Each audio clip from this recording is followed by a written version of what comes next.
Olá, gurizada, eu sou o Heineken e este é o Segundo Corte, um podcast que discute as questões estéticas e comportamentais da indústria do cinema, sempre tentando buscar uma apreciação da arte da edição.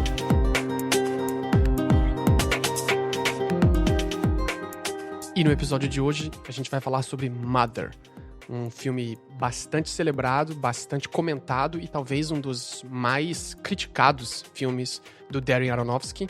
De novo, mais uma vez, ele é um filme que contém a cinematografia, né? O cinematógrafo desse filme é o Matthew Lambatek, e ele foi editado também pelo Andrew Weinsblum. A gente já falou sobre esse editor no Black Swan, né, no filme do Cisne Negro, e também já falamos do Matthew Lambatek lá no filme do Stars Born, da Nasce uma Estrela. Eu tô aqui falando e esqueci de apresentar que estamos aqui. E pra falar desse filme, estamos aqui com o Duca Mendes. E aí, Duca? Fala, Heineken, beleza? Olha, eu ouso dizer que esse é um dos filmes que mais rendeu grana. 2 filmes que passaram aqui pelo nosso podcast. Faz total sentido. Muito louco. Filme muito louco. É verdade. É um filme que tem um orçamento de 30 milhões e arrecadou mais de 400 milhões. Então é um ganho de investimento incrível, né? Não, e não é um Transformer, né? Porque normalmente essas coisas que, assim, acho que proporções, tem muitos filmes que investem uma grana e ganham 3, 4, 5 vezes, porque é de se esperar. Eu, particularmente, jamais chutaria que um filme como esse subiria quase 10 vezes, né? Alcançaria quase 10 vezes de rendimento. Eu acho que desses 400 e poucos milhões, pelo menos uns $300 é meu. Maravilhoso. Esse podcast aqui eu faço questão que você, às vezes você faz aí nossos amigos e amigas que estão ouvindo, estão acostumados a ouvir aqui o Segundo Corte. Às vezes o Heineken fala, pô, eu falei demais aqui, não sei o quê, bababá. Eu não acho problema nenhum, porque a gente inclusive aprende muito, eu particularmente que estou aqui. Mas eu acho que esse filme é praticamente o seu podcast, né? Porque você sabe tudo e sobre qualquer detalhe desse filme. Então, estou muito curioso para te ouvir. Eita, agora eu fiquei nervoso. Pois é, ele tem essa questão. Quando esse filme saiu no cinema, eu assisti a primeira vez, paguei a entrada, nem sabia o que era. Nem sabia que era do Aronofsky, na verdade. Eu fui meio assim, acho que na hora que eu comprei o ingresso, sentei, aí eu vi, caraca, dele, ok. E aí, quando terminou o filme, a primeira coisa que eu fiz foi sair, voltar pra bilheteria, comprar de novo e voltar pra sessão. Não acredito, sério? Foi, eu assisti duas na sequência. Pra, tipo assim, eu preciso entender o que aconteceu. E depois eu assisti, eu acho que eu assisti esse filme mais de 6 ou 7 ou 8 vezes no cinema. Tipo, na sequência. Sim. E enquanto ele estava em cartaz aqui, todo mundo com quem eu falava e dizia, eu não vi, então eu vou te levar. E aí eu ia com a pessoa. Faz questão, né? Eu já vi mais pra cá, assim, perto do... Acho que talvez 7 meses, 8 meses, talvez início desse ano de 2020, que você tinha falado sobre ele, eu já tava, né? Já tinha indicação pra ver e tal. E, óbvio, é super curioso pra ver, mas eu achava que, de fato, e como acho ainda, que é aquele filme que você tem que parar pra ver e prestar atenção e tal. Ou, como você mesmo fez, assistir 2, 3 vezes, porque tem muito detalhe.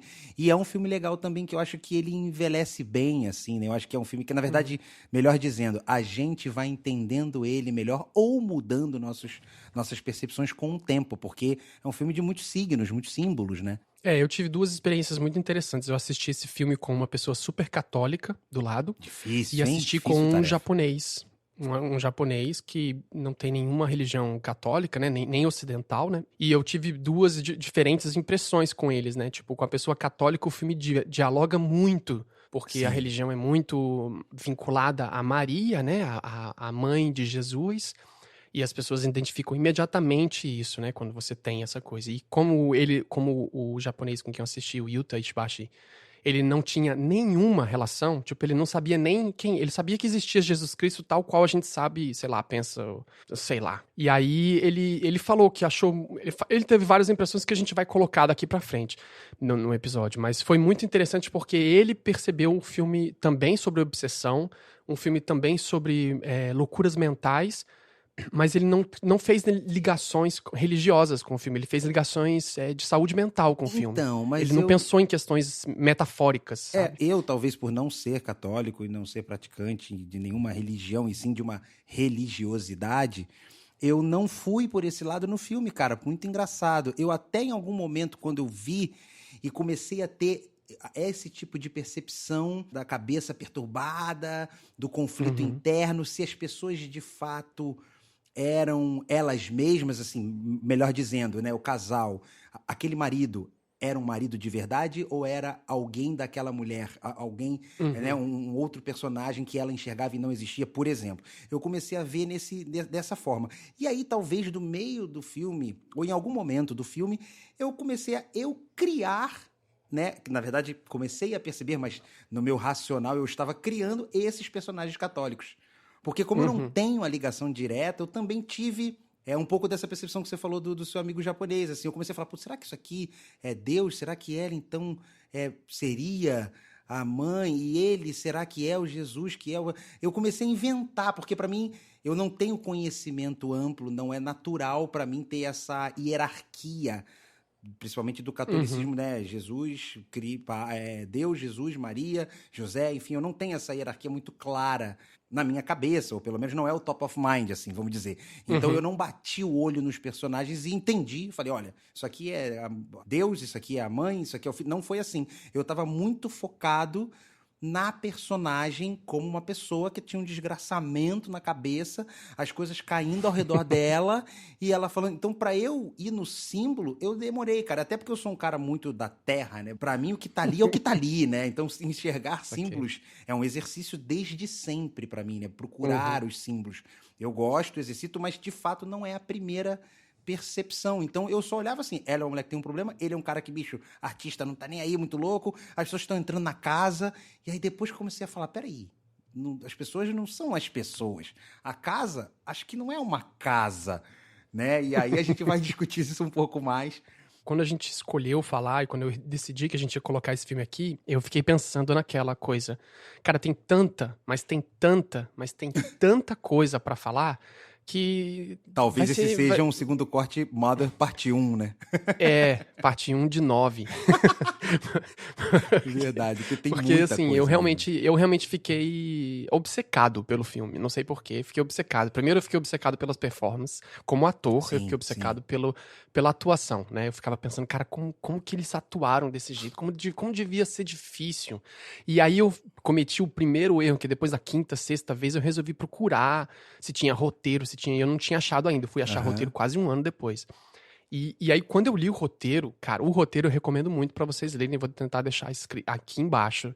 Ele é lindo, lindo, lindo, assim, pra quem tem uma leitura de inglês que possa dar uma forçada na barra, cara, vale a pena, porque é bonito o jeito de escrever. Os headings, tipo, a cabeça do roteiro, que é onde indica, tipo, onde é o espaço, e aí na sequência embaixo vem o que é que vai acontecer naquela cena, né? Tipo, o homem tá em pé, sei lá, mexendo na faca, não sei o quê, quando entra alguém. E aí vem a fala da pessoa, né? Esse não, ele escreve fisicamente diferente, ele, tipo, meio que narra, existe meio que um personagem falando sobre o roteiro, que vai te contando, tipo, essa pessoa está acontecendo isso, e mais tarde aí entra, tipo, no quarto de dormir. Legal. Sabe? E, tipo, ele é poético na forma de escrita, assim, sabe? Então, é um filme muito, muito trabalhado. E, novamente, né, o Aronofsky a gente já citou o Aronofsky, a gente já citou o Matthew Lembatek, são pessoas que trabalham no processo todo, né? Sim. Eles escrevem, eles participam das todas as reuniões, eles estão no set elaborando, eles estão vendo os deles, eles vão pra sala de edição. Tipo, ele tá dentro do processo inteiro. Então, o filme sai muito a cara dele. Muito bem desenhado. Aí eu fiquei, cara, a proposta foi justamente falar de uma metáfora exagerada, né? Sim. Forte. E o nome do filme tem uma exclamação que me chamou muita atenção também. Tipo, o nome do filme é Mother, com uma exclamação, né? E então, todas essas questões, eu comecei a ver que o filme tava muito profundo mesmo, ele tinha muita coisa. E, cara, eu fui ler, eu fui ouvir podcast, eu fui ler histórias parecidas, eu comprei o filme, eu assisti. Enquanto o filme tava no cinema, eu fui ver várias vezes. Só que é isso, chega um determinado momento que eu já não sei nem mais por onde começar. E como você falou, muitas coisas que são apaixonantes, assim, no filme é isso, a questão do roteiro, a cinematografia, a edição, né? Porque a gente tem cenas que cortam de um lugar para outro e o time, né? O pace, a forma que o filme é montado ali, cara, e assim, do início ao fim, né? Não é uma coisa que, assim, você pega, ele começa numa pegada, daqui a pouco você fala, nossa, aqui o cara trabalhou mais. Não, eu acho que ali é um trabalho de transpiração mesmo, genialidade, obviamente, talentos envolvidos, é claro, mas é aquela coisa de, putz, abre aquele momento, vamos abrir aquela cena, vamos rever esse momento, putz, esse final aqui dá pra gente melhorar. Isso é o que eu imagino, tamanho trabalho, assim, meticuloso, assim, feito, assim, porque se a gente olhar o filme como um todo, ele é todo trabalhado e eu achei isso muito legal, muito legal. E ele é bonito, né? Ele é visualmente muito bonito, assim. Tecnicamente ele é muito perfeito, muito certinho. Então, assim, mesmo que tu não goste da ideia, mesmo que meio que te ofenda o que tá sendo falado, a forma meio agressiva como se faz, porque pra mim ele é perto de um filme perfeito, no sentido de que ele leva em consideração questões comerciais, ele, por causa da atriz, né, por causa da forma como ele foi vendido, e eu sei que isso não pertence a Aronofsky, não pertence à primeira produção, né, na verdade o trailer não é a equipe que faz o filme que faz o trailer, né, mas o filme foi vendido de uma forma meio de terror, ele flerta com o terror, né, ele flerta com esse lugar do susto, do medo, então ele vende bem, né, comercialmente ele vende bem, e ele tem atores muito famosos, né, que são grandes atores de boa performance.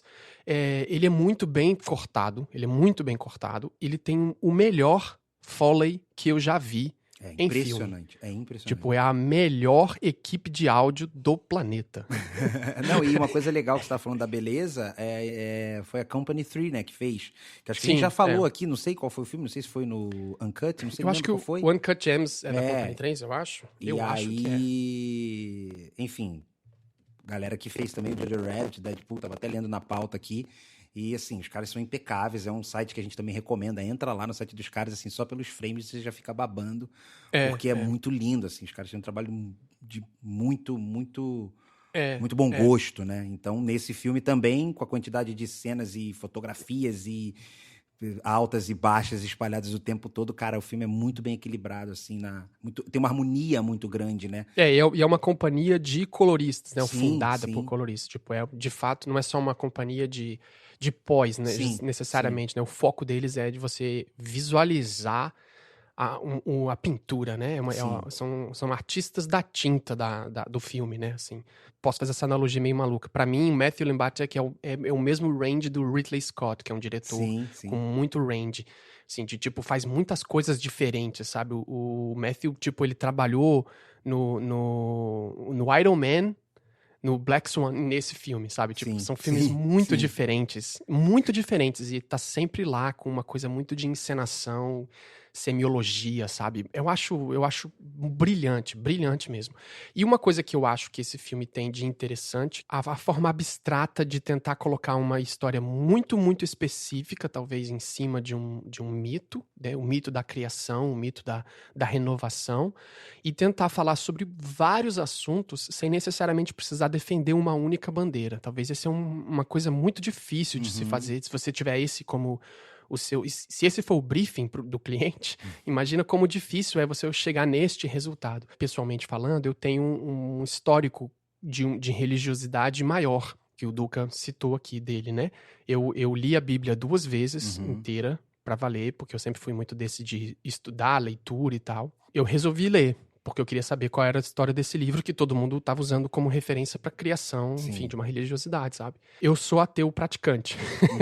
Depois de tanto estudar, não é aquele cara que simplesmente é contra as religiões. Você buscou, tentou ver, entendeu, participou, enfim. E eu fiz o tal do segue-me, eu fiz catequese, eu fiz todos os processos e cheguei à conclusão que não era para mim, que eu não conseguia fazer aquilo ali, assim. Então, eu respeito as pessoas, mas eu questiono bastante os métodos que as instituições usam, né, isso como parâmetro. E assim que eu comecei a ver o filme, eu comecei a pensar, tipo, caramba, será que ele tá fazendo uma referência disso e tal? E pra mim, me chamou a atenção na hora da costela. Foi a hora que eu falei assim, ele tá fazendo uma referência a Adão, tipo, esse cara é Deus, ela é a natureza, ou ela é a terra, ou ela é o ambiente onde Deus coloca as coisas e o filho vai nascer, então cadê? Aí quando o homem tá dentro da casa e ele tá com ele tá vomitando, passando mal no banheiro, e aí ela olha pras costelas dele, e a costela dele tá cortada. Aí eu na hora falei, caraca, ele tá fazendo a metáfora do Adão, por causa da costela do Adão. O que é isso? E aí o filme se desenhou de uma forma totalmente diferente pra mim dali pro final, né? Eu comecei, eu vi o dilúvio, aí você vê o Caim e Abel, você vê todas você vê todos as os coisas personagens, acontecendo. né? Todos os símbolos. Só que você também tem por ali, tipo, a liberdade de você não precisar seguir as histórias. Você tem um publisher, né, que é a personagem que faz, pessoa que vai publicar a poesia dele. Você tem a poesia dele como um elemento que não é a ver com religiosa necessariamente, ou pode ter. E o principal pra mim, o elemento mais interessante, que é o que eu acho mais legal das edições que aparecem, é o coração, o diamante. Sim, que fica a guardado, coisa que ela né? vê, né? Que aparece umas 3, 4 vezes no filme. Aparece no início, quando ele põe no lugar. Ela também enxerga ele quando ela vai na parede, que é uma das cenas que a gente vai citar aqui. Ela vai na parede e olha pra dentro da coisa e ela enxerga aquele negócio, que é um coração mesmo, né, em formato do diamante, que é o que ele tira dela, que ele pede no final, e ela arranca e ele põe pro ciclo se fazer pra começar. Então, e aí quando eu fui ver pela segunda, terceira vez, aí eu percebi que a atriz que aparece no início não é a atriz, não é a Jennifer Anderson, né? Tipo, fisicamente é uma outra atriz, porque começa uma pessoa queimada, aí aparece a Jennifer Anderson, e depois no final, Jennifer Anderson não, Jennifer Anderson não. Jennifer Lawrence. Lawrence. É a outra Jennifer. Que não é a Jennifer Lawrence, desculpa, eu me equivoquei. E a atriz que aparece no final, levantando e falando baby, também é outra atriz, né? Assim, então, ele faz essa ideia de que você, de fato, tá dentro de um ciclo, que não necessariamente são questões religiosas, assim, não são mais questões metafóricas ou de religiosidade, ou espiritualidade, como o Duca colocou, né? Que não tá ligado a uma instituição, mas tá ligado com esse elo metafórico com a natureza, talvez, ou conosco mesmo. Antes só da gente continuar, Heineken, rapidinho, eu queria só retratar um negócio que eu te cortei quando você estava falando do Foley, e eu não sei se você queria citar o nome do artista, no caso, para deixar registrado aí, era isso, né? Eu queria citar o nome, porque a gente nunca falou, né? E poucas pessoas falam o nome de gente, de artistas de Foley, né? Eu não sei como é que chama isso no Brasil, né? Aqui a gente chama de Foley Artist. Acho que aqui também, acho que aqui fala Foley também, acho que eu não... Foley, artista de Foley. Sim. Folista. Folista. Que é o Stephen Bain, que ele é um cara muito importante, assim, se você vai... A gente não vai ficar falando da biografia do cara, mas enfim.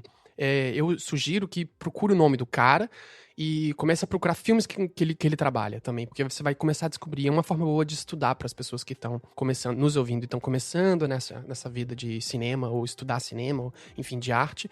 Uma forma boa é você procurar, tipo, gostou de uma atriz, gostou da produtora, você gostou da direção do filme, quem é a diretora desse filme? Então, quais os outros filmes que ela já fez? Onde ela trabalhou que ela não foi diretora, que ela escreveu, por exemplo. E aí você começa a caçar a pessoa atrás, ir atrás da pessoa, e você vai ver que você vai descobrindo outros produtos, né? Porque é isso, o filme esse filme, principalmente, ele tem um empreendimento pessoal de muitas pessoas, e ele acaba tendo uma assinatura muito clara de todo mundo que trabalha ali.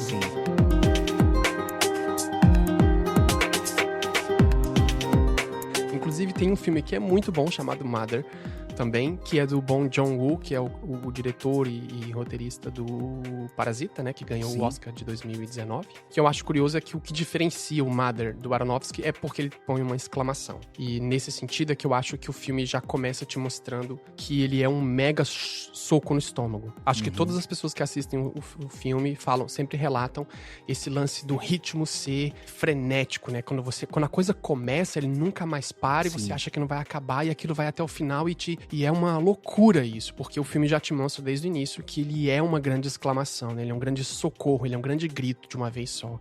Então, coube, né, ao editor principalmente, justamente, que é mais uma característica que a gente já disse, inclusive desse mesmo editor no Black Swan, tentar dar um pace mais suave, né? Tipo, tentar, já que as cenas foram gravadas assim, a ação e as interpretações, vai ser tudo muito agitado, ele vai ter que tratar o filme pra puxar o freio de mão, mas deixar a coisa correr ladeira abaixo. Outra questão muito importante em relação à edição é que esse filme não tem trilha. Então ele não tem trilha at all. Tipo, ele não tem música. E é raríssimo você ter um filme hoje que não tenha trilha. Né? Você até vê um filme que tem uma ou outra trilha, em poucos momentos, muito momento de diálogo, mas sem trilha realmente é uma coisa muito difícil, né?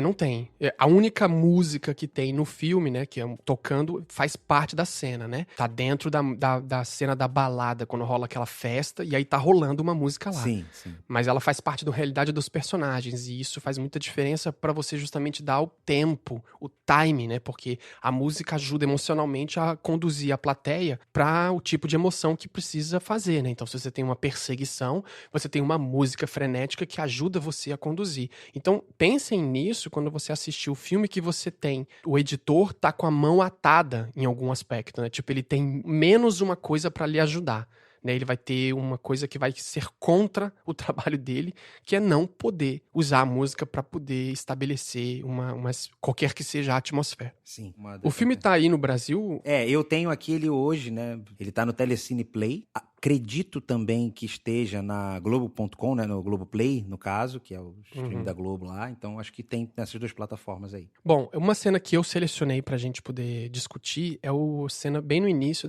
tá na página 3 e 4, e é lindo o texto. Eu acho muito lindo, mas eu não vou ler aqui, não vou dar essa humilhação pública da minha pronúncia horrorosa.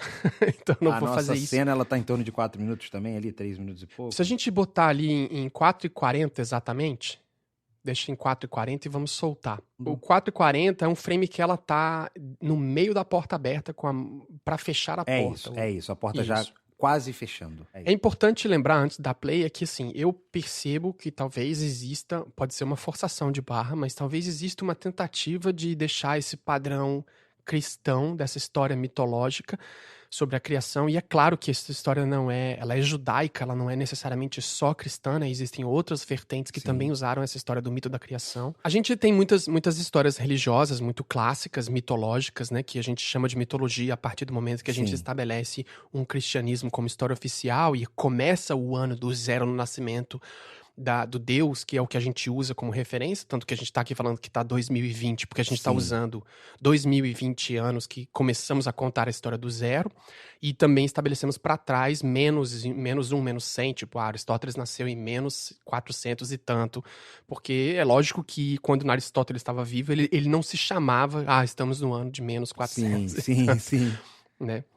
Então, as histórias estão aí, elas existem e elas são recontadas cada vez que você precisa passar por uma nova relação, né? Se tu pegar uma Bíblia hoje, você vai achar palavras como didática, que são conceitos completamente modernos, mas que são releituras e ressignificações para que as histórias não morram. Eu costumo usar uma referência muito com os alunos, é assim, se tu vai num CTG, que é um Centro de Tradições Gaúchas, que tenta colocar as tradições gaúchas passadas do início da formulação lá do estado, nação gaúcha, né? O povo gaúcho, que é Argentina, Uruguai, Brasil, aquele homem do campo e mas se tu for num Centro de Tradições Gaúchas, tu vai ver luz elétrica, pessoas esquentando chimarrão no micro-ondas.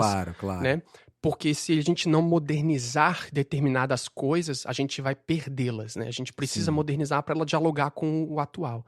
Então, eu não vejo problema que a religião releia-se e seja recontada com outras ideias. Então, sim, a história de Noé não necessariamente foi inventada pelo cristianismo, ela já foi contada antes do cristianismo. Até a história do Zagreu, né, que é tipo o primeiro filho, um dos primeiros filhos de Zeus, que depois veio a ser chamado de Dionísio, né, que é o deus do vinho, que as pessoas usam como deus do vinho. E ele tem o nome de Dionísio justamente porque ele nasce de novo, né, o Dionísio, que nasceu novamente.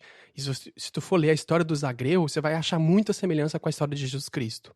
Muita mesmo, assim, parece que estão recontando a história. E isso acontece várias vezes, né? Você tem várias histórias que são recontadas, depende da história, depende da linha histórica que você pegar. Eu acho que o que eles tentaram fazer com Mother é dar uma coisa um pouco cristã. Então eu enxergo no filme várias cruzes. Em vários lugares da casa eu sempre enxergo esse ponto de cruz. Frames. Nossa, eu olhei pra porta agora aqui, acabei de ver. Agora você falou, eu vi na hora. Então, é muito engraçado essa questão da percepção, né? Do background que cada um tem e tal. Bom, vamos soltar aí. Tem duas questões importantes. A gente tem que ficar reparando nessas coisas, mas também pensar que isso foram decisões de colocar a câmera numa determinada posição, numa determinada altura de tripé, fazer o blocking da atriz sentada, levantada ou em pé em determinado lugar. Tipo, tudo isso são decisões, né? Então por isso que eu levo em consideração que talvez isso de fato seja intencional e não é só uma piração que a gente tá enxergando coisas, né? Tá lá, né? Tá ali. Talvez seja sutil o suficiente. E eu não acho que esse filme seja sutil em nenhuma coisa, assim, sabe? Nenhuma. Pra mim ele é muito agressivo mesmo. Bem exagerado. Vamos soltar ali em 440. 440. Então ele fechou a porta. Isso, aí você tem uma cruz, né? Ela, tipo, muito claramente uma cruz, e ela tá no meio da cruz. E ela, o resto, forma a cruz, né? O corpo dela. Aí a gente tem um insert do negocinho, e aí ela tá olhando pra parede. Tem uma sequência de cortes rápidos pra ela poder andar na frente pra parede. Aí esse frame que ela começa a passar na parede, se você puder escutar isso de fone de ouvido, é incrível o fole dessa cena. É incrível mesmo, assim. Ela vai dar uma andada pra trás, ela assiste o negócio, corta pra ela de novo. E aí o que eu acho mais interessante em termos de corte é isso. Ela vai se aproximando e a gente faz uma virada pra não ver exatamente o que ela tá. Aí, pausa aí, que a gente cortou pro olho dela, né? Tá. Então, tipo assim, vamos recapitulando. Você tem uma sequência de cortes rápidos que é pra fazer o establish shot. E até então a gente não teve, né? Tipo, essa é uma das primeiras vezes em 5 minutos do filme que você vai ter muito corte. Até então a gente tava bastante tempo acompanhando ela, né? Tipo, a coisa tava rodando. Uhum. E aí você tem dois inserts pra você ver o que ela fez, né? Porque você presta atenção na mão dela indo pra parede. Depois você vê ela, depois você vê de novo o insert da coisa na parede. E aí quando você vai revelar o que ela tá olhando, que é quando a câmera anda pra trás dela, a revelação é ela. A revelação não é a coisa que ela tava fazendo. Entende? Peraí Sacou? que eu vou ver essa cena de novo. Peraí Vamos que agora eu vou voltar ver ali. com você e todo mundo que tá nos ouvindo, porque... Bota aí em Sim, 4h46, né? Que é quando você vai ver o potinho mexendo. É. Você vai ter um insert, né, dela na parede, e quando vai revelar o que ela tá vendo, porque você tem já uma sequência de inserts da coisa que ela botou na parede, que é essa coisa amarela, né? É um pedaço Ela... de tinta que ela tá pensando ali, massa, como ela vai fazer, corta pra ela, ela vai Isso. chegando na parede. Aí ela olha, você tem um insert, né, da coisa. Quando você vai com ela e ela muda a expressão, tipo, ela guarda o negócio e ela muda a expressão e tem alguma coisa vai acontecer, a câmera faz esse movimento de revelação e a gente não enxerga, a gente enxerga ela. A revelação é ela. Sim. Com o corte insert dela, sabe? Então, pra mim, é uma forma clara do editor de mostrar que, tipo, a coisa mais importante que ela percebeu é ela mesma. A coisa mais importante que ela percebeu vai ser essa conexão, né? Que é essa religare, que é essa religiosidade. Então, ela vai perceber ela. A gente não revela, né? Porque quando a gente faz essa coisa da câmera revelar o que o personagem tá vendo, geralmente ou a gente faz um insert do que ela tá olhando, né? Que acontece antes, ou você vai acompanhar a câmera e vai ver o que o personagem viu. E quando a câmera faz esse acompanhamento para virar pra posição do que ela achou diferente, o que a gente vê no frame é ela. É ela, Não, e se você pensar também, não teria muito sentido fechar no olho dela uma vez que ela tá indo ver a parede. Encostar na parede, aí, né? Se fosse um filme que não fosse esse filme, ele mostraria... o que vai acontecer na sequência, que é dentro da parede, ou enfim. Mas eu acho que essa coisa de fechar o close no olho dela ali é justamente pra assim, ela chegou olho, né? pra olhar ela. Isso. E aí você vai bem na janela da alma, né? Exatamente. Vai no olho dela, né? Então é um detalhe super simples, mas se você perceber, no texto também tá assim. Ele coloca no texto, tipo, she enjoys every moment. E de alguma forma ela se sente frustrada. Ele coloca isso, ela se sente frustrada. Então ela vai até a parede branca e ela põe a mão na parede e ela respira pra tentar sentir. Aí a gente tem um close do olho dela, tipo, e isso é uma coisa que tá escrito. E aí ele põe assim, ó, close her eyes to the... E aí corta pro próximo quarto, que é o darkness of her imagination. Sim. Tipo, a próxima cena é na escuridão da imaginação dela, né? Tipo, no fundo da imaginação dela. Tanto que então, logo depois disso ela abre o olho, né?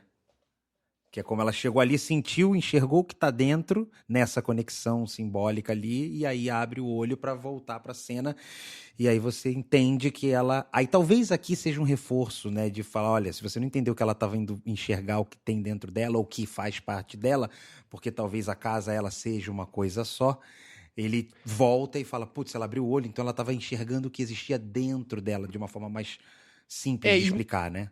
E mais até porque ela não só olha, porque a gente tem esse corte, mas quando corta pra mão dela ali em 5:30 e aí corta em 5:32 pra ela, ela olha pra gente, né? Ela vira o olho. Exato. Ela olha pra gente, ela olha pra lente propositadamente, né? Tipo, não é uma quebra da quarta parede porque Sim. ela não tá olhando pra gente, mas é de fato uma orientação pra tipo, olha pra lente agora, porque a partir daqui a gente vai mudar pra próxima cena, Exato. que é entrar na imaginação dela, né? Então esse detalhe dela olhar pra gente, eu me lembro que isso me tirava do filme. Eu ficava, caraca, ela olhou pra mim por quê? Porque isso é uma indicação, né? Não é que o cara botou uma lente, sei lá, 85mm, 90, 100 e tá ali colado. Porque imagina, cara, isso numa tela de cinema é inacreditável. O tamanho que a cara da atriz fica. Porque pensem no frame, como é que tá o frame quando é o close do olho dela, né? Tipo, é bem fechado. Não, é no limite do olho mesmo, é no limite. Não tem nenhuma sobrinha, né? Se você for olhar... É bem no limite. E se você tá pensando nesse tamanho, né? Que lente eles estão usando? Porque tá super shallow, né? Tipo, a gente não tá super como era o Her, por exemplo. Mas a gente tá bem próximo. Tanto que mas se aí for eu ver no acredito que canto, seja um scalezinho também, um upscale fecha ali, corrige, né? Acho que, porque é o que você tá falando. Talvez você vai fechar, você vai começar a perder foco em algum lugar e tal. Então, de repente, ele tem um take um pouco mais aberto, isso acho eu, né? Com muita qualidade, e ele faz o reframe ali pra deixar no talo do olho como se tivesse fechado na lente. Eu acho que é meio E o isso. perigo da gente tá ali, não ver, pelo olho dela você consegue ver, se você pausar ali, tipo, em 5:33, você consegue ver no olho dela, tipo, ali tem que ter rolado um VFX pra Com poder certeza, tirar com certeza. as luzes, né, dar uma cor pro olho dela, né, tipo, uma cor outra, né, dar uma apagada, enfim. Só que eu acho curioso é isso, em 34 ela olha pra gente, né, tipo, ela muda o olhar direto pra um lugar. E isso é uma dedicação, isso é uma intencionalidade, né, Sim. é o cara falar pra atriz, agora vira pra cá, agora olha pra lente, agora, né, isso eu acho isso muito curioso. E acho também interessante em termos de edição, né? Você pensar que o cara... Achar a gente e aí corta, né? E tem uma coisa interessante, é que a gente não vê ela fechando o olho, né? Exato. A gente só vê ela abrindo, ela olhando, a gente vê o dentro da imaginação dela e quando a gente sai, ela tá de olho fechado. Né? Que é uma, Mas eu acho é uma que indicação. essa coisa da montagem é muito legal. É justamente isso. Porque quem não entendeu que ela tinha se conectado com ela, o olho abrindo deixa muito claro que ela estava olhando para dentro, assim, eu acho. Isso, exato. Isso aí, perfeito. Né? É exatamente o que eu acho tava que é tentando exatamente dizer. isso. Tem um outro detalhe também no início, que eu não sei se... Eu já falei isso num vídeo de um canal muito interessante no YouTube, chamado Audiovisuando. Foi esse. Mas eu usei uma cena desse filme pra falar. É um detalhe que eu enxergava, e não sei se é exatamente uma forçação de barra. Eu já falei isso com várias pessoas. Algumas falaram que é verdade, que eu tô certo, que isso existiu mesmo. E tem gente que fala que não. Se você colocar aqui em 2 minutos e 10 segundos... Eu vou fazer esse teste aqui ao vivo, cara. Vamos lá. Coloca em 1 minuto e 56. Peraí. Tá pronto aí? Lá, tô pronto. Em 56, né? Tá, então vamos junto. Eu vou mandar você pausar em determinado momento, vamos ver se você vê também. Doraci e já. Foi. Eu acho que eu já sei o que você falou, porque eu lembrei do vídeo. Calma aí. Que o problema é que o player aqui da Telecine, quando ele pausa, ele joga um preto com opacidade. Droga. E aí eu não consigo ver o frame, mas eu acho que você vai falar sobre o símbolo que tem na nuca dela, não é isso? Exatamente. As pintas que estão na nuca dela, que você repara em 1,56, porque já tem uma pinta grossa na nuca dela aparecendo quando ela desce a escada, que chama a atenção. Quando ela vai abrir a porta pela primeira vez, a pinta grossa ainda tá mas ali. você vai querer dizer que isso aqui é uma cruz, né? Só que ela só é uma cruz num ângulo. Porque se você olhar, ela tá mais pra uma constelação meio tortinho. Mas quando ela pega de lado, parece que a cruz se forma. Mas aí, eu lembro que acho que a gente até discutiu isso na época lá no Audiovisuando, ou nos bastidores, enfim. E, cara, eu acho que aqui a gente tá querendo enxergar. Por outro lado... Pode ser. Como é que a gente consegue enxergar, né? Porque eu seria muita coincidência ela ter pintas que formam uma cruz Porém, eu acho muito mais fácil, dentro de todo esse contexto, alguém botar ali uma terceira, uma segunda, ou até todas essas pintas de fato para ser cruz. Eu acho que é mais fácil isso do que ser a coincidência maior, porque senão esse cara foi brindado, assim, né, com um super presente. Com um super presente. Fala, nossa, você tem uma cruz aí. Então fica aí a dúvida, cara. Exato. Fica aí a dúvida. Agora... Isso me chamou a atenção na primeira vez que eu vi o filme. Eu notei e falei, cara, tem uma cruz. Isso tava em 2 minutos de filme. Eu nem tinha notado que o filme ia ser sobre isso. Mas eu falei, cara, tem uma cruz focada na nuca da atriz. E depois ela mostra a cruz que a gente falou da porta. E aí depois eu falei, cara, esse filme é sobre uma religiosidade cristã, só pode. Eu acho que vale aí o convite aos ouvintes buscar nuca da Jennifer Lawrence, que aí a gente mata essa dúvida. O Google, eu nem vou fazer isso agora, porque eu espero o comentário né, no nosso Instagram, @segundocorte, ou lá no Sala VIP, que é o nosso super grupo lá no Telegram e tal, do Sala de Edição. Então, assim, vamos falar sobre isso. Quero na minha mesa.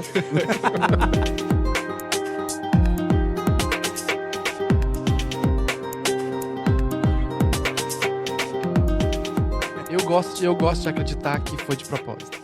Eu também, mas eu também acho que é muito legal ela, por acaso, ter uma pinta que no ângulo fez a cruz. Aí é aquela bênção, né, do que o diretor, o roteirista, enfim, recebem, que também é muito legal, né? É incrível porque o filme todo trabalha muito ela no frame e a gente tá sempre vendo ela. Praticamente, se você pegar e dar um scroll no filme, assim, correr pra trás, pra frente, você vai ver a Jennifer o tempo todo, né? Você vê a mãe o tempo todo, a gente tá vendo ela, Sim, o tempo todo sim. ela e tal. Vi que você separou uma outra cena aqui em 6h30, né? Nessa de 6h30, se a gente também soltar, ela é importante tentar ouvir com áudio, porque o que eu acho interessante não é tanto necessariamente uma coisa de edição. Eu acho que é um detalhe de edição também.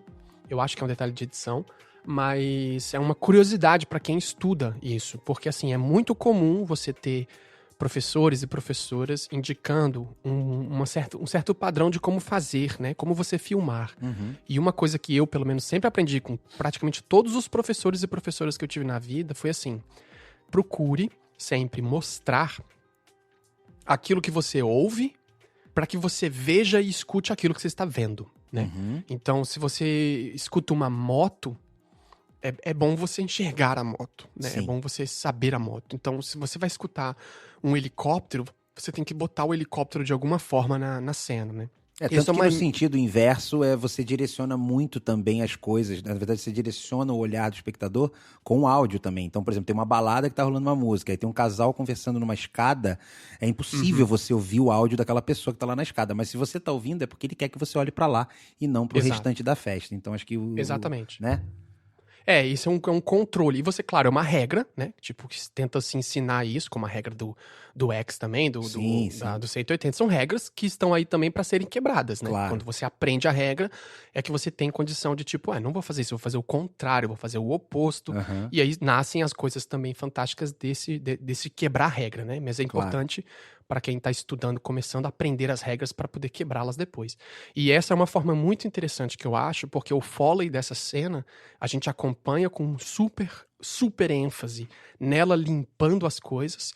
E depois que a gente fala, que ele fala, eu vou pegar os copos aqui, posso pegar os copos? E aí a gente não vê ele, mas a gente escuta ele o tempo todo. E a gente fica escutando atrás da gente mesmo, com sound design, o que ele tá fazendo, né? Então a gente segue escutando o Foley, mas o que a gente tá enxergando é uma outra coisa. Que é uma vez que a gente se dá conta do quão importante esse cara é. Porque esse cara é tão importante que ele não tá na cena, mas o editor teve que construir a imagem dele na cabeça do público, colocando o áudio desse cara que a gente não tá enxergando, né? E pra mim isso é bastante simbólico, pra gente mostrar o quão o him é imponente, é importante, né? É determinante, porque a gente não tá enxergando ele, porque o filme é sobre ela, mas ele, de alguma forma, ele tá ali mais importante que ela, porque embora você esteja enxergando ela, você tá escutando o barulho dele. Outras coisas acontecem, né? Então solta aí em 6h29. Tá, peraí. E aí a gente pausa quando ele fala perfect. Você conseguiu ouvir bem? Ouvi bem. Inclusive, é o que você tava falando, né? O detalhe, a quantidade de tracks que tem aqui e como ele roda atrás, né, com a exato. câmera, né? É uma coisa que pra gente é óbvio, porque é tão bem feito que a gente fala, não, mas é assim mesmo que acontece. Sim, é assim mesmo que acontece, mas reproduzir isso é um negócio difícil, né? O timing e você junto com a câmera realmente perfeito. E o tanto de coisas que a gente... Ah, mas é o copo. Não, mas tem ambiência, tem a sala, né? Você Tem muda a o coisa eco de lugar, do tem o passo eco. dele, né? A Exato. escada que ele bem, desce, né? bem Que ele difícil. desce 2 degraus. Tipo assim, é um mega trabalho de sound design, né? Que, tipo, a gente sabe como funciona, porque a gente, né, edita. Então a gente sabe como funciona. Porque isso é uma questão totalmente intencional, né? Não é tipo, a gente tem que botar o som do cara na Claro, cozinha. Não. claro. Não, A você gente bota o som do cara na construi. cozinha, não acontece nada, fica ruim. É. Aí você bota um barulho de copo, fica ruim também. Aí você tem que ficar dias procurando o barulho de um copo que funcione naquele ângulo, naquele pan certinho. Então, realmente Exato. não é um trabalho fácil. E esse que mostra. E isso é uma coisa não muito natural, porque quando você tá vendo, né? Quando você estuda cinema, normalmente os professores e as professoras dizem isso, né? Se você tá enxergando, é melhor você tá ouvindo. Sim. Né? Porque senão você distrai um pouco a plateia, Sim. botando barulhos que você não tá vendo. A não ser que seja intenção. Se você faz um establish shot de uma sirene de carro, né? Aí depois você vai pra dentro da casa, você vai ter que continuar escutando a sirene do carro, ou enfim, a obra, né? Mas você meio que estabelece pra plateia com um establish shot. Ó, tá rolando essa obra aqui, ó, que você vê o barulho. Aí depois você corta pra cena e você continua ouvindo aquele barulho pra te distrair. É uma forma intencional. E aqui é uma coisa muito sutil, porque isso não faz sentido nenhum com a história, né? Tipo, a gente não precisa, a não ser que esse cara seja tão importante que quando ele tá na sala, mesmo que a gente não esteja vendo ele, porque a decisão foi ficar mostrando ela o tempo todo, essa é uma decisão feita na ilha, né? Tipo, a gente tem que botar esse cara na sala mesmo que a gente não esteja enxergando. E eu gosto muito da fala que ele senta, na hora que ele senta, ele faz um eu acho muito legal esse um comentário bovino. E aí ele fala perfect. E na hora que ele fala perfect, a gente corta pra ela. Tipo, a gente enxerga ela, sabe? Que é o que ela é, né? Tipo, ela é a grande natureza, ou a mãe, ou a Maria, ou a criação máxima dele, ou tipo, o environment, né? O ambiente em que a criação vai acontecer. Eu já consegui ver muito esse filme pensando nela como uma metáfora para o planeta Terra. Tipo, ela é a Terra, né? Eu gosto muito dessa linha. Tipo, ela é a Terra. Faz tanto sentido que quando as pessoas começam a chegar na casa e elas começam a destruir, aquela coisa de fica em cima da pia, não, sai de cima da pia. É uma coisa da gente destruindo o mundo, né? Destruindo o lugar que a gente vive, a casa e tal. E aí foi talvez... É até legal você citar isso, porque talvez tenha sido nesse momento que eu comentei lá no início do nosso episódio, que foi quando eu comecei a olhar e símbolo, falei, cara, a gente tá destruindo o nosso lar. É muito legal. Então solta de novo aí em 6h30, aí mais pro 20 mesmo, prestar atenção com o áudio e repara que a gente ouve ele descendo, quando ele pega os copos, a gente tá olhando e corta pra ela. E aí a gente vai com ela, mas a gente continua escutando ele sentando, ele até servindo o copo, ele tossindo, ele, enfim... E a gente sai da frente dela, ela vem, e na hora que ela vai sentar, ele fala, perfect. E aí corta pra ela sorrindo, sabe? E aí tem 6h52, pausa aí, e ela tá lá, perfect. E ela recebe esse elogio e olha pra baixo. Eu acho sutil, assim, sabe? Incrível. E isso é uma coisa de edição, porque, assim, isso não tá escrito no roteiro, que a gente tem essa referência. Claro que a gente tem várias cenas, né? Com ele filmando, falando toda a fala, ele sentando, várias cenas dela sentando, enfim. E aí na edição você tem que montar esse diálogo visual, né? Dele falar perfect e a gente olhar pra ela, da gente continuar criando, enfim. Por isso que porque eu acho muita gente acha que isso às vezes tá no roteiro, né? Às vezes pode até ter uma indicação, olha, na hora que ele fala perfect, corta pra ela. Mas eu acho que esse tipo de filme aqui, cara, sugere tantas montagens, né? Acho que você pode fazer por tantos caminhos que eu acho que é decidido ali, na hora, vai entendendo, vai sentindo, né, o flow, você vai vendo o que funciona melhor. E como a gente citou aquela coisa ali da cena anterior do olhar dela. Então acho que aqui o timing é perfeito também, perfeito. E o roteiro tá só descrevendo mesmo, tipo, ele fala que eu posso pegar, ela fala, não, eu pego pra você. E é engraçado, eu acho isso estranho, porque ele pergunta, né, can I grab this? Sim. Tipo, eu posso pegar isso aqui? E ela fala, deixa comigo. Só que ele que pega. Só que ela tá distante. Ela, não, deixa que eu faço. Só que ela não faz. Ela não faz. Ela fala, não, deixa que eu pego, né? I got it. Mas ela não pega. É. E aí ele pega os copos, senta na mesa perto da janela, ele senta, abre o guardanapo, tipo, prepara pra comer, e aí ela serve ele. E ele fala, perfect. É tipo isso que tá escrito. Não tem nenhuma indicação Sim.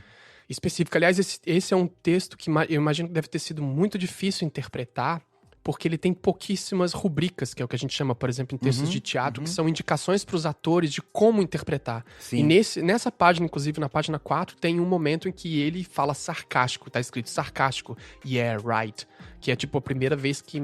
E eu acho que é uma das únicas vezes que eu vi no texto que existe uma indicação de interpretação, sabe? Sim. Porque o resto é tudo muito seco.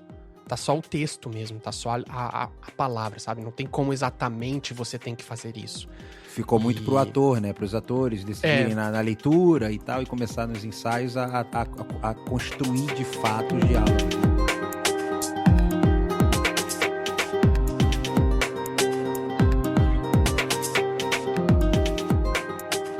E aí depois eu separei mais uma, que tá gigante esse episódio, né? Mas vamos lá, tem mais uma que acho que foi em 40 e pouco, não era isso? No quarto de hóspedes, né? No guest bedroom. Na página, no roteiro na página 50 e 51 é uma sequência de montagens, e também é um lance da edição, né? Porque nosso episódio, nosso podcast é para isso. Sim. Então, tem que ficar focando que é pra isso, não é? Senão eu transformo isso aqui em metáforas e interpretações apenas. E assim, pensa que o filme todo tem uma pegada de filmar muito ela, da gente ver a atriz o tempo todo, né? Tipo, esse é um foco. E isso talvez fosse uma decisão que é, talvez, da direção, né? O diretor quer que a gente enxergue ela mais vezes. E, novamente, eu imagino que isso seja, assim como Her aconteceu também, a gente ficar vendo o cara muitas vezes. E no Black Swan também, que é um outro filme que também conta com a cinematografia do Matthew. E também foi editado pelo mesmo cara, né? Por esse mesmo cara também daqui. A gente tem uma limitação do material, né? Porque o material acaba ficando fixo e meio boring. A gente tá sempre vendo a mesma coisa, né? Sim. Então, transformar isso numa coisa dinâmica é difícil, porque você não tem como cobrir muitas coisas. Porque o material básico vai ser, toda vez que você pega a cena 1, cena 2, take 1, take 2, tudo tem ela no meio. Sabe? Mas essa cena específica, acho que você separou, ela tem a ação de cena, né? O acting, de fato, ali, ele já fala muito. Então, por mais que corte dela pra ela, né? Vamos dizer assim, de uma forma grosseira, eu acho que não dá nem tempo de sufocar, porque você vai ficando tão aflito, a coisa vai acontecendo com tanto... Enfim, vamos falar da cena aí, mas eu acho que se é o que eu tô pensando, acontece isso. E aí acaba sendo um alívio, né? Quer dizer, digo eu aqui da minha casa, não estava lá na ilha, nem com material na mão, mas eu acho que não fica aquela coisa tipo, putz, cortei dela pra ela, eu cortei, já voltei e eu tô muito nela. É, isso. Tá pronto aí? Tô, 44 e 22. Tá. Vou soltar. Soltando se já. Foi. Aí a gente tem eles carregando, né? Eles estão carregando e corta pra ela, corta pra ele, e corta pra ela, e ela vai correndo e corta pra ele, e a gente vai imaginando o ambiente, quando corta pra ela correndo, ela já não está ali, ainda tem os reflexos, e uma coisa que a gente fica esperando como plateia é olhar o reflexo e você ver gente andando. Sim. Só que quando corta pra trás, ela tá sozinha absolutamente. Exato. Tipo, eles nem estavam lá. E aí corta pra um wide shot da casa, que é a primeira vez que a gente vê a coisa meio afastada, lá no meio do filme. E um detalhe que poucas pessoas perceberam também que eu vi, que quando a câmera vai fazendo esse zoom out, pausei aí, antes de mostrar o knob. Tá.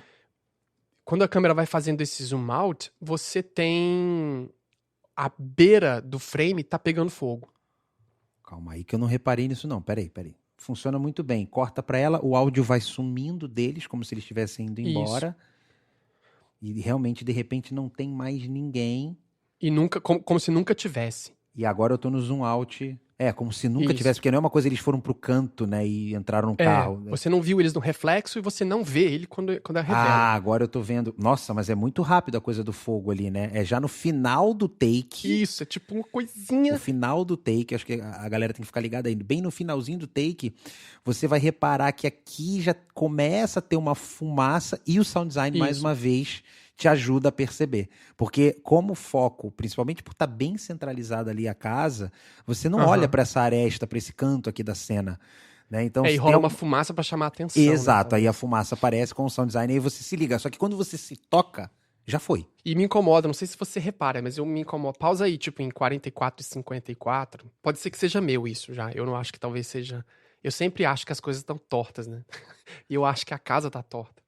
Calma aí, ó, eu sou o nóia do horizonte também, É. eu tenho essa paranoia. Agora vamos descobrir Você é o um seguinte, pouco você mais acha... que eu. mas você acha que ela tá caída pra direita? É, Então tá. ela tá caída pra direita. Ela Eu tá torta. acho que tá. Mas eu vou te falar, cara, eu não sei se é uma coisa de tá torta ou é de ângulo mesmo, sabe?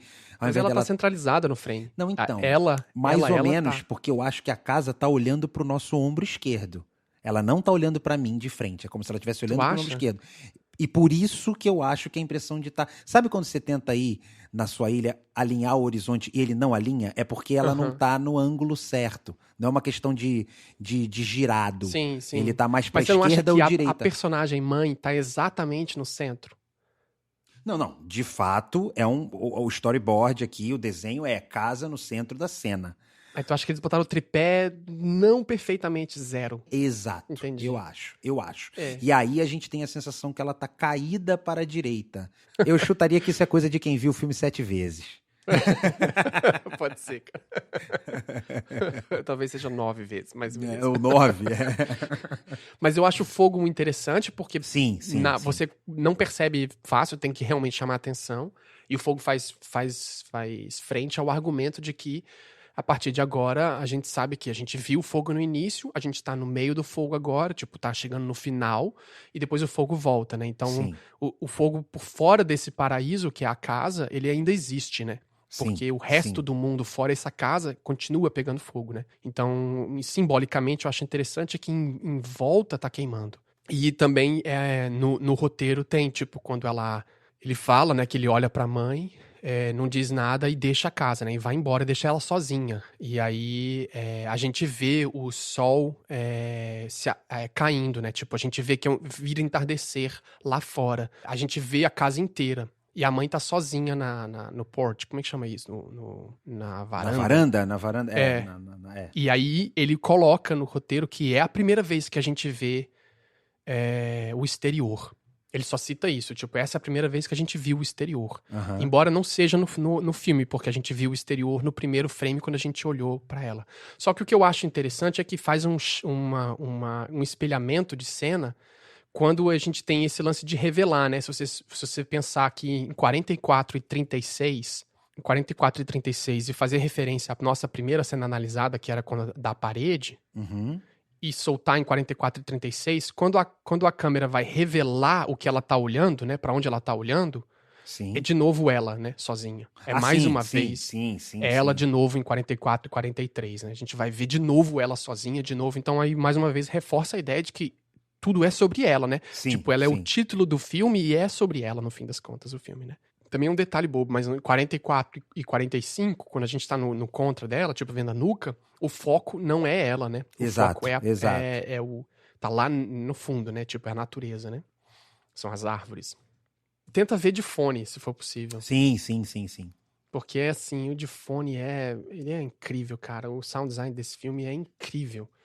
Os passos dele na casa, os passos dela na casa, é um negócio que preenche, assim, todo o ambiente, sabe? Tudo. Acho que até tem muita coisa do trabalho ter sido dobrado por conta dessa decisão de não ter trilha, né? Não que não seja em outros casos, mas quando você tem uma trilha, tem momentos de descanso, porque a trilha vai subir, vai suprir algumas coisas. Então você pode deixar de fazer algumas coisas naquele ambiente. Mas quando você não tem trilha, você fala, cara, vamos investir todas as fichas do áudio aqui nesses sound effects pra gente deixar a coisa muito legal, assim. E repara uma coisa que o barulho que faz quando ele tá mexendo no diamante, no tal coração que ele põe, tem um tipo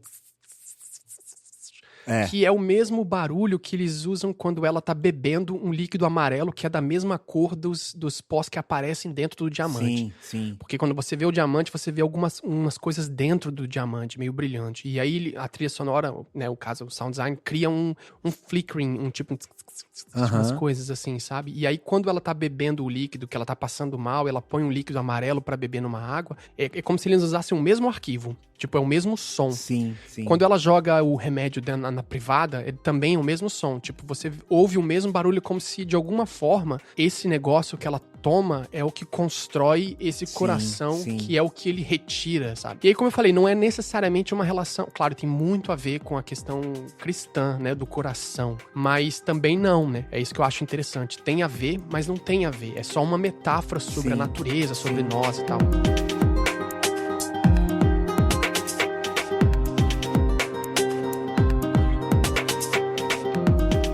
Mas bacana, cara. Eu acho que foi o episódio mais longo até esse momento. Enfim, não sei quando ele...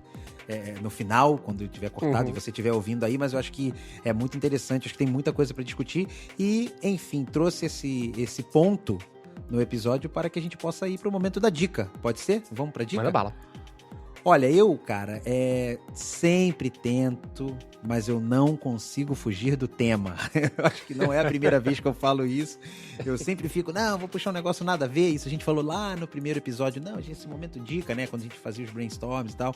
Não precisa ser uma dica de cinema, não precisa ser uma dica. Às vezes pode ser um porta-copos USB, pode ser qualquer coisa. Mas eu não consigo sair do tema. E já que estamos falando de mãe, eu vou indicar aqui uma série que eu vi tem um tempinho já. Ela se chama Sharp Objects. Não sei como foi traduzido para o Brasil aqui, objetos cortantes, talvez, não sei, né? Enfim, pode ser algo do tipo. Boa tradução. Mas é uma série da HBO, ela é de 2018. Eu vi, assim, meio que à toa. Ela lançou, não teve muito estardalhaço, pelo que eu me lembre aqui. Mas eu topei ver, tava de bobeira, vi a série, gostei muito. E ela é sobre mãe também, né? Tem uma personagem muito interessante que é uma mãe que mora também numa casa, tipo essa casa aqui, uma casa, né, de uma arquitetura mais antiga e tal, clássica, se é que posso dizer assim. Mas é uma história de uma repórter que é a Amy Adams que interpreta, o nome dela é Camille. E, cara, eu gosto muito dela, assim, acho que ela é bem rock and roll, tem a ver até com o personagem, pelo menos eu acho que ela faz muito bem. Então tô eu aqui dizendo que ela tem muito a ver com esse personagem, porque talvez seja a minha percepção. Mas é uma história muito legal. Ela é uma repórter que mora em outra cidade e volta pra cidade natal pra estudar, pra fazer uma matéria sobre crimes que estão acontecendo naquela cidade. Só que ela sem saber, quer dizer, sem saber não, ela sabe que voltando pra aquela cidade ela vai ter que resolver um problema familiar ali, né, com a mãe, enfim, que pode ou não vou fazer spoiler aqui, porque não é o caso, mas está relacionado com essa... Será que esses crimes estão relacionados com a mãe dela, ou com a família, enfim, a irmã mais nova? Então, cara, eu indico porque tem um apuro técnico muito legal. Eu, particularmente, gosto muito das séries da HBO. Acho muito bem feito. Gosto muito da trilha, porque tem essa coisa, como eu falei, do personagem rock and roll dela. Então ela tá ali fumando cigarro, ouvindo Led Zeppelin, e ela meio com a cabeça também confusa. Cara, enfim, não tenho muito o que falar. Eu acho que é muito de assistir a série e depois pode chamar a gente pra falar sobre aqui. Mas a minha relação foi essa. Mãe, casa, cor bonita, então... E tem um pouco dessa loucura não tão visual, mas da parte do que a gente muitas vezes sofre por aí, né? Eu vejo por aí as pessoas sofrendo com essa coisa dos relacionamentos internos e familiares. Então acho que é uma série bacana de ver, bonita. Só tem uma temporada? Só tem, né? Uma temporada, foi em 2018. Eu acho que é uma série de 10 episódios mesmo, eu não... Entendi. E enfim, fica a dica aí, Sharp Objects, na HBO. Bom, a minha, eu busquei uma coisa que fosse mais leve, suave, que não tivesse a ver com o tema. É o equilíbrio, né? É o equilíbrio. E assim, não é vergonhoso, porque eu acho uma obra muito bonita, mas talvez seja um pouco chocante. Porque vamos lá, fiquei curioso agora. É um livro do John Green. O John Green, pra quem não conhece, é um autor que também faz muito vlog, é o criador dos Vlog Brothers, né? Os dois, né? O John Green e os irmãos Green, né? Do YouTube, são os pais do YouTube praticamente, né? São os criadores do Vlog Brothers, do Don't Forget to Be Awesome, que é uma linha de montagens e criações de canecas, camisetas e movimentos de internet. E o John Green se separou um pouco dessa linha também, criando uma carreira como autor. Escreveu muitos livros para adolescente, bem teenager mesmo. Os livros são para crianças adolescentes, assim, começando a descobrir a fase do amor, começando a descobrir-se como ser humano e tal. Ali livros para 13, 15, 17, até essa idade. Que é um livro chamado... Como é que chama em português? Tem em português chamado A Culpa é das Estrelas, ou A Culpa está nas Nossas Estrelas. Mas isso não é um filme também? Aí tem esse filme, que é exatamente... tá. exatamente. Por isso que eu falei que é chocante. O livro é muito bonitinho, assim, de novo, é um livro que você tem que ler sabendo que é um livro pra adolescente, ele não é um livro profundo. Por isso que eu tô colocando ele no episódio de Mother. Porque é um contraponto absoluto, assim. Ele é um livro super bobinho, só que ele tem uma coisa muito pesada, que é a história de um cara que tá, né, são pessoas numa situação terminal de doença e eles estão se conhecendo nessa situação de doença. E eles colocam isso como título, né? A culpa está... O título em inglês é uma tradução livre aqui, é tipo, a culpa, ela está nas nossas estrelas. Sim. É como se a culpa estivesse não na nossa coisa. Aqui eu acho que eles traduziram a culpa é das estrelas, não é? Eu acho que a tradução foi essa. Pode ser. Acho que a tradução foi a culpa é das estrelas, se eu não me engano. A culpa é das estrelas. E o livro é muito simples, gente. Se você pegar, você lê assim, tipo, sei lá, em 2 tardes. Ele é bem, assim, facinho, sabe? É um filme de adolescente. É um livro de adolescente mesmo. E tem um filme que é com o garoto, se eu não me engano, o ator principal desse filme, ele é o ator principal do Baby Drive, daquele filme do Edgar Wright. Sim. Se eu não me engano, é o mesmo ator. E eu adoro esse filme também. É um filme completamente adolescente, bobo, assim, que é só sobre o amor e aquela coisa super boba de se descobrindo e tal. É meio como Crepúsculo, sabe, assim, é bem mais ou menos. Só que eu adoro essas coisas que são muito honestas e eles assumem e todo mundo sabe que tá fazendo aquilo pra um target muito claro. Sim. E eu acho isso fantástico, ok, é isso mesmo, tô escrevendo pra esse público, Sim. É esse o meu público e eu acerto perfeitamente. Nem por isso ele é bobo, assim, eu acho que mal comparando aqui, eu não vi o filme, mas aquela série Sex Education, por exemplo, da Netflix, é uma série que ela de fato é pra molecada, mas cara, ela aborda a coisa da sexualidade, né, que obviamente o menino é meio que um psicólogo dos amigos, que ele nunca transou, mas ele ajuda os outros a se resolver sexualmente, é mais ou menos isso. Mas, cara, é uma trilha super bacana, o papo, como é o assunto da mãe, que pega o moleque meio que se masturbando no quarto, e como... Então, assim, eu vi a série, pelo menos a primeira temporada, e é isso, ela é uma série pra uma molecada. O que eu acho interessante da Culpa é das Estrelas, né? Ele é... Tanto o livro como o filme, eles não são... Eu acho que eles não são tão sofisticados, sabe, assim, em nada. Tipo, a edição é bem simplona, a história é bem simplona, as interpretações são bem simplonas, tá todo mundo cumprindo uma tabela muito clara, muito objetiva, e eu acho super legal coisas que são burocraticamente corretas, Sim, sabe, assim, tudo tipo, bem, tá né? tudo certinho, tá tudo no lugar, é pra isso mesmo, eu acho lindo, eu acho muito legal, uma obra bem redonda. E eu costumo procurar coisas assim, que cumprem a função do profissional que trabalha com isso, né? O cara escreve e é bonito. O livro eu acho um pouco mais bonito. No livro eu me lembro de me emocionar mesmo, assim. Eu terminei de ler o livro faz pouco tempo e não foi a primeira vez. Eu comecei a ler esse livro há muitos anos, quando ele foi lançado praticamente, porque meus alunos falavam muito desses, né, que são o livro do Harry Potter, e esse foi um livro que eu li por causa dos meus alunos da 8ª série, 7ª série, que falavam, nossa, é uma coisa assim, uma torrente de emoções.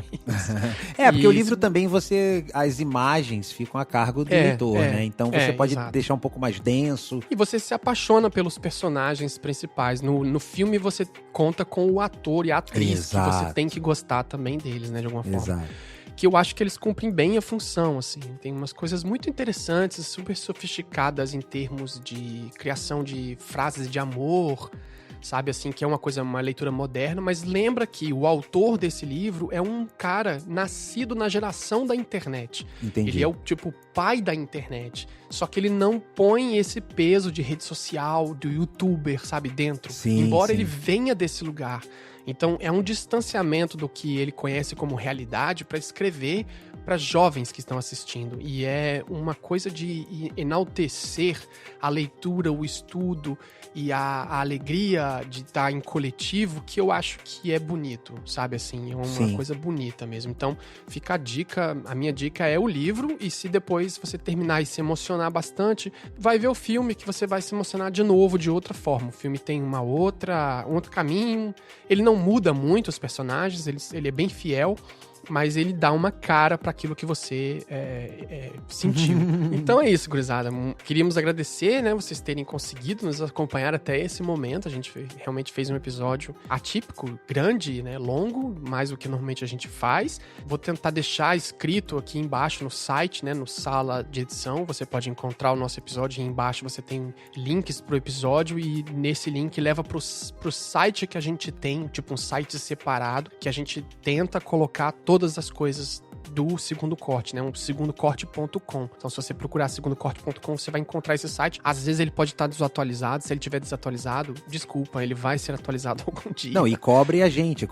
Lá no grupo do Sala VIP, a gente tá lá e já aconteceu. A galera fala, pô, vocês falaram que ia botar o roteiro, não botaram. E a gente arruma na mesma hora ou te manda o link diretamente. Então, cobrem. Isso. Cobrem que a gente cobre porque às vezes a gente se sente que o trabalho termina quando a gente termina de editar e aí tá pronto, acabou, né? Não se preocupe mais em nada, mas tem um monte de outras coisas. Mas também é muito importante que você entre em contato pelo contato@segundocorte.com. É isso mesmo? É, né? Isso aí. É esse o nosso e-mail. Pelo contato@segundocorte.com, entre em contato principalmente para colocar essas coisas que o Duca solicitou aí, se tu não achou que a casa tava torta, achou que a gente falou alguma coisa errada. A nuca da Jennifer Lawrence. A nuca da Jennifer Lawrence. Se a gente falou alguma coisa que é absolutamente errada, equivocada, errando o conceito, sei lá, nos corrija, nos ajude a melhorar, porque a gente, obviamente, faz isso porque a gente quer, mas a gente também faz isso pra você porque a gente quer que você queira, que a gente queira cada vez mais essa coisa. Muito boa essa frase, muito boa. Então, entre em contato pelo nosso e-mail, pelas redes sociais, a gente tem o Segundo Corte em todas as redes, né, no Twitter e Instagram, e também pelo Sala, e pra gente ficar sabendo o que você pensa, certo?